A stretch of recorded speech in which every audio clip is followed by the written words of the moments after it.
বন্যা হয়েছে, ধান ফসল সব ডুবে গেছে।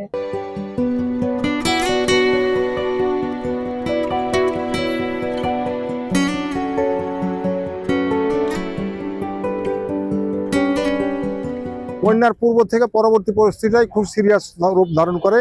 এখানে গরু ছাগল মহিষের জন্য আমার ডাক্তারের দরকার, এখানে মানুষের জন্য স্বাস্থ্য বিভাগ কর্তৃক ওষুধের দরকার, ত্রাণের দরকার। ত্রাণ চাহিদার তুলনায় নিতান্ত অপ্রতুল। বন্যা বেশি হওয়ায় ধানটি ডুবে গেছে। এখন সামনের দিকে আমাদের কলাই ফসল রবি শস্য রোপণের জন্য কৃষি প্রণোদনার সরকার কর্তৃক কৃষি প্রণোদনার ব্যবস্থা দ্রুত করা আবশ্যক বলে মনে করি আমি। বন্যা হয়েছে, ধান ফসল সব ডুবে গেছে। এই তো মানুষ আছে এখন তো, জায়গা জায়গা হয়েছে, জায়গা জায়গা ডুবে গেছে।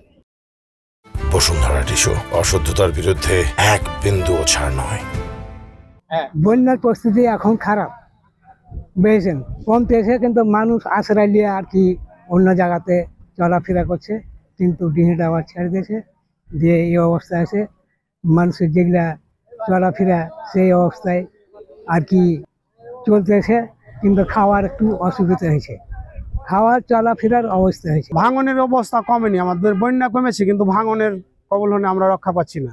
আমরা ভাঙনের কবল থেকে রক্ষা পেতে চাই। আমরা যে কোনোভাবে সরকারের পদক্ষেপ জানে নাই আমাদের জন্য। বিভিন্ন রোগে আমাদের ডায়রিয়া হচ্ছে, আমাদের শিশুদের, আমাদের বড় মানুষেরও ডায়রিয়া হচ্ছে, আমাদের ওষুধ পানির দরকার। আমাদের এলাকায় তো কেউ যায় না ভাই। প্রতিদিন আমরা 2 টাকা সাপ মারি, আমাদের বাড়িতে প্রতিদিন 10 লাখ সাপ, বিভিন্ন ডাঁড়াল সাপ, বিভিন্ন সাপ আমাদের বাড়িতে উঠে যাচ্ছে।